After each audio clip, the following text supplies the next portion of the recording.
नमस्कार दोस्तों, ITI career hub YouTube channel में आप सभी का स्वागत है। अगर आप इस चैनल को पहली बार देख रहे हो तो चैनल को सब्सक्राइब करके बेल आइकन को प्रेस कर दे, जिससे आने वाले सभी वीडियोज़ की नोटिफिकेशन आपको सबसे पहले मिल सके।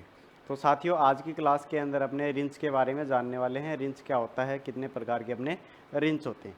तो चलिए क्लास को स्टार्ट करते हैं। देखो, टॉपिक है अपना रिंच। रिंच अपने कितने प्रकार के होते हैं वो हम आज की क्लास के अंदर देखेंगे। देखो, सबसे पहला रिंच आता अपना लीवर जबड़ा रिंच।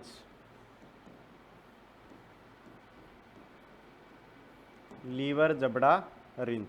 आप देखो इस रिंच के अंदर क्या होता है। देखो, ये जो डायग्राम के अंदर दिखाया गया है इसी को बोलते हैं अपने लीवर जबड़ा रिंच। इस रिंच के अंदर अपने देखें तो इसके अंदर अपने को दो जबड़े मिलते हैं। ठीक है, इसमें अपने को दो जबड़े मिलते हैं। एक जबड़ा होता है वो तो स्थिर रहता है और दूसरा होता है वो समायोज्य होता है, जिसको अपने एडजस्ट कर सकते हैं।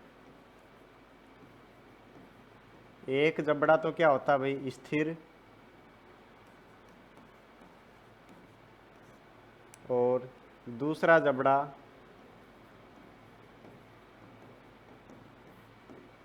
समायोज्य होता है।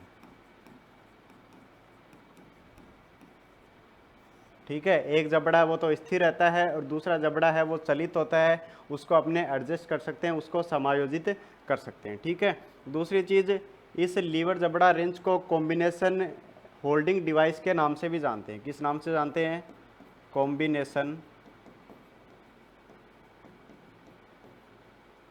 Holding device.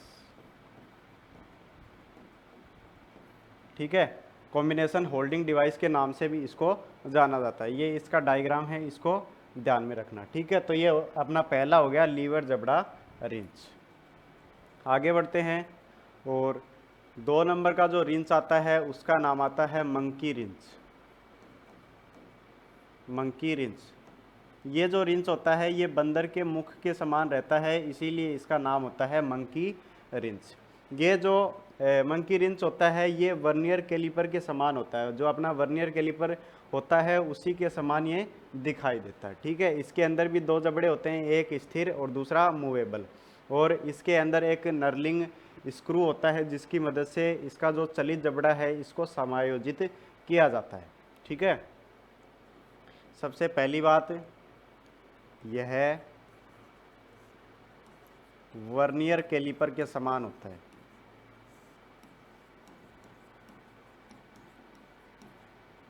वर्नियर कैलिपर के समान होता है। ठीक है, अगली चीज़, दो जबड़े होते हैं। एक जबड़ा तो चलित जबड़ा, और दूसरा जो जबड़ा होता है वो कैसा होता है भाई? दूसरा जबड़ा होता है स्थिर। एक स्थिर जबड़ा और दूसरा चलित जबड़ा। ठीक है, और दूसरी बात क्या बताई थी, इसके अंदर अपने को एक नर्लिंग स्क्रू भी मिलता है। नर्लिंग स्क्रू, जिसका क्या उद्देश्य होता है? चलित जबड़े को समायोजित करना।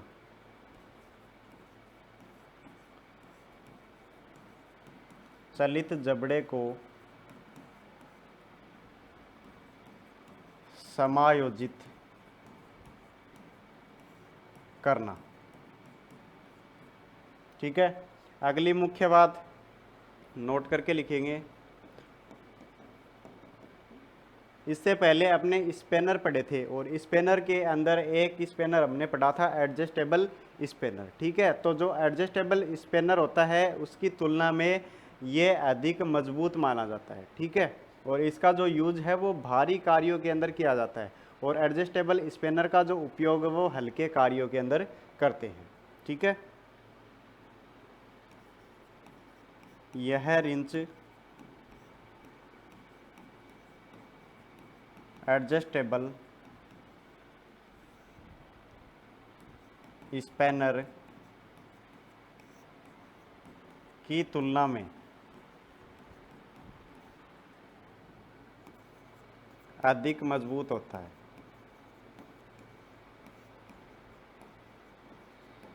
अधिक मजबूत होता है। ठीक है।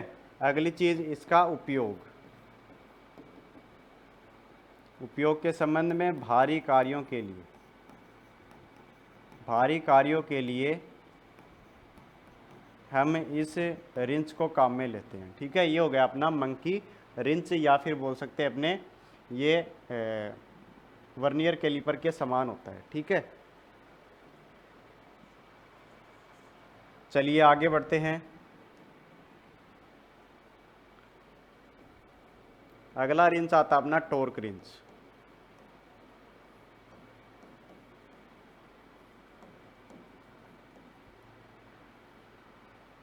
टॉर्क रिंच, देखो सबसे पहली बात, जो टॉर्क रिंच होता है, टॉर्क रिंच के साथ हमेशा हम सॉकेट स्पिनर को काम में लेते हैं। ठीक है, इसके साथ में सॉकेट स्पिनर को यूज किया जाता है, अकेला इसको उपयोग नहीं करते। इस रिंच के साथ, इस रिंच के साथ सॉकेट स्पैनर उपयोग किए जाते हैं।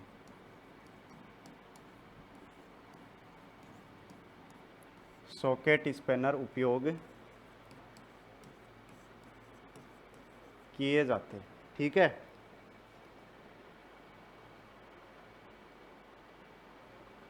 दूसरी बात, ये जो अपना टॉर्क रिंच होता है, इसके अंदर क्या होता है, जब भी हम इसको यूज करते हैं, इसके द्वारा अपने क्या करते हैं, नट या बोल्ट को टाइट करते हैं या खोलते हैं। ठीक है, नट बोल्ट को खोलने और कसने के लिए हम इसका यूज करते हैं। तो इसको जब अपने यूज करते हैं तो अपने प्रयुक्त जो शक्ति है उसको माप सकते हैं, जो टॉर्क है उसको अपने इसके अंदर सेट कर सकते हैं। इससे इसका ये फ़ायदा होता है कि जो अपने नट या बोल्ट होते हैं वो अत्यधिक बल के कारण उसकी चूड़ी खराब हो जाती है या फिर टूट जाते हैं, वो इसके अंदर नहीं होता है। वो इसके अंदर ये फ़ायदा हो जाता है कि अपना जो नट या बोल्ट है उसकी थ्रेड नहीं खराब होती और वो टूटते नहीं है।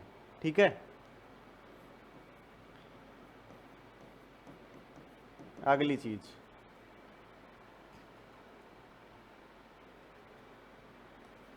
इस रिंच द्वारा, इस रिंच द्वारा नट या बोल्ट को, नट या बोल्ट को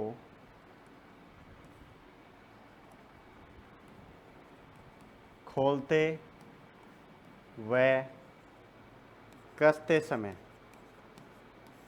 खोलते व कसते समय प्रयुक्त शक्ति को मापा जा सकता है।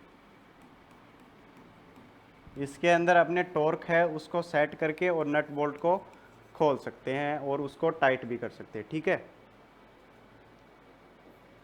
अधिकतर तो ये टाइट करने के लिए काम में लिए जाते हैं। दूसरी बात, नट बोल्ट के टूटने या थ्रेड खराब होने की, थ्रेड खराब होने की संभावना नहीं होती, संभावना नहीं होती। ठीक है, जब अपने नॉर्मल स्पिनर के द्वारा जो नट या बोल्ट है उसको टाइट करते हैं और अधिक बल लगने के कारण जो बोल्ट या नट है वो टूट जाते हैं, वो समस्या यहाँ पे उत्पन्न नहीं होती है, क्योंकि इसके अंदर हम जो भी नट बोल्ट हैं उसके अनुसार इसके अंदर टॉर्क है उसको सेट कर देंगे, जिससे अपना जो बोल्ट या नट है वो सुरक्षित रहेगा। ठीक है, आगे बढ़ते हैं। नेक्स्ट आता है अपना पाइप रिंच।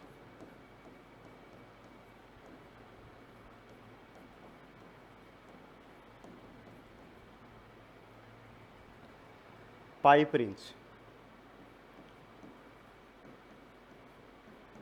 पाइप रिंच होता है वो किस धातु से निर्मित रहता है, तो अपने को ध्यान में रखना है पाइप रिंच है वो कास्ट स्टील से बनाया जाता है, कास्ट स्टील से निर्मित रहता है। ठीक है, पाइप रिंच का जो यूज है वो कहाँ किया जाता है, पाइप रिंच का यूज पाइप फिटिंग के अंदर किया जाता है। पाइप फिटिंग के अंदर पाइप को खोलने और कसने के लिए हम पाइप रिंच को काम में लेते हैं। पाइप फिटिंग में किसके लिए, पाइप को खोलने और कसने के लिए, पाइप को खोलना व कसना। दूसरी चीज़ इसकी रेंज, पाइप रिंच के द्वारा हम कहाँ से कहाँ तक के पाइप को खोल सकते हैं और उसको टाइट कर सकते हैं। तो पाइप रिंच के द्वारा हम 15 से 50 मिलीमीटर तक के पाइप को खोल सकते हैं और टाइट कर सकते हैं। ठीक है, तो ये हो गया अपना पाइप रिंच। इसके अंदर भागों की बात करें तो ये वाला जो भाग है इसको अपने मूवेबल जा या फिर चलित जबड़ा बोलते हैं। ठीक है, जो कि आगे पीछे ऊपर नीचे मूव करता है। और ये वाला जो जबड़ा, ये वाला जो भाग है इसको अपने फिक्स जबड़ा बोलते हैं। ठीक है, और ये हो गया इसका एडजस्टिंग नट, जिसकी मदद से इसकी साइज़ है इसको अपने एडजस्ट करते हैं। ठीक है, और इन जबड़ों के ऊपर ये फेस टीथ होते हैं, जिससे इसकी जो पकड़ है वो अधिक मजबूत बनती है। इस भाग को पीवेट बोला जाता है। ये वाला जो भाग है इसको स्प्रिंग कहा जाता है। इस भाग को हैंडल या फिर लीवर बोलते हैं। ठीक है, तो ये सारे इसके भाग होते हैं पाइप रिंच के। आगे बढ़ते हैं, अगला रिंच आता अपना chain pipe wrench.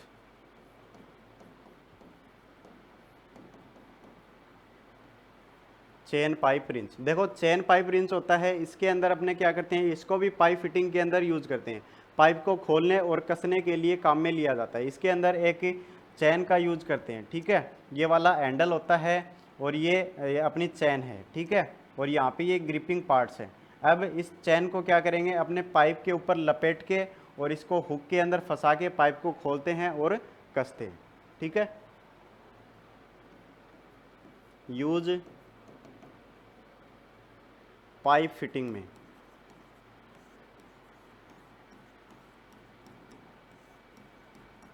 Pipe fitting में पाइप को खोलने और कसने के लिए। ठीक है, दूसरी चीज़ इसके अंदर इम्पोर्टेंट है क्या, इसकी रेंज। इसकी रेंज कितनी होती है, तो देखो इसके द्वारा हम 50 से 150 मिलीमीटर तक के पाइप को खोल सकते हैं और उसको टाइट कर सकते हैं। ठीक है, तो ये हो गया अपना चैन पाइप रिंच।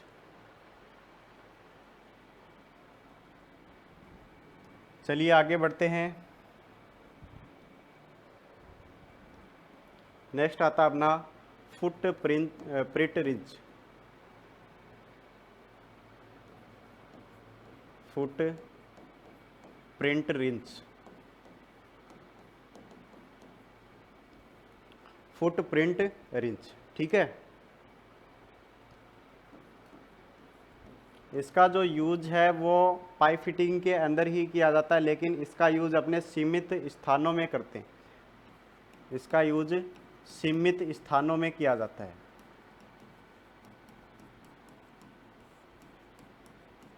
ठीक है, इस रिंच के अंदर अपने क्या करते हैं, पिविट को छेद के अंदर फिट करके और इसके जबड़े की जो साइज़ है उसको अपने क्या कर सकते हैं, वही कम ज़्यादा कर सकते हैं। यहाँ पे जो पिविट है इसको अपने छेद के अंदर फिट करके और इसकी जो साइज़ है उसको कम ज़्यादा कर सकते हैं। ये अलग अलग ये छिद्र बने हुए हैं जिसके अंदर हम इस पिविट को लगा के और इसकी साइज़ को एडजस्ट करते हैं।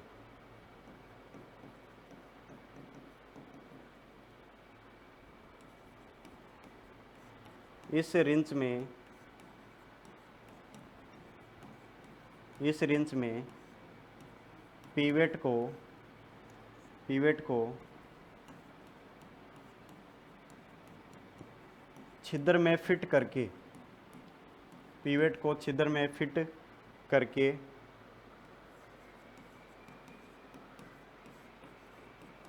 जबड़े की साइज को कम ज़्यादा किया जाता है। ठीक है, ये हो गया अपना फुटप्रिंट रिंच।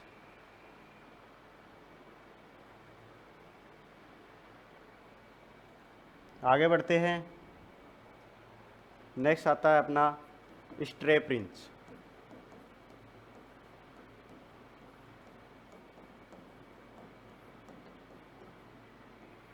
स्ट्रेप रिंच, इस रिंच के अंदर धातु की स्ट्रेप लगी हुई होती है, जिससे क्या होता है, यह पाइप की सतह को कसकर पकड़ने का काम करता है। ठीक है, इस रिंच में धातु की स्ट्रेप लगी होती है, धातु की स्ट्रेप लगी होती है,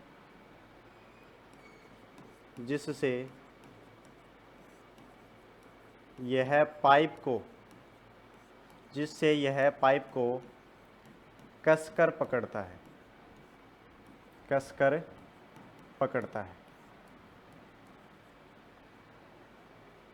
नेक्स्ट चीज़ आती है यूज। इसका यूज है वो भी अपने को ध्यान में रखना है, इम्पोर्टेंट है। इसका जो यूज है वो फिनिश सतह के ऊपर किया जाता है ताकि उसके ऊपर कोई निशान ना बने। ठीक है, इसका यूज फिनिश ट्यूबुलर सतह पर किया जाता है, फिनिश ट्यूबुलर सतह पर किया जाता है ताकि कोई निशान ना बने, ताकि उस पर कोई निशान ना पड़े।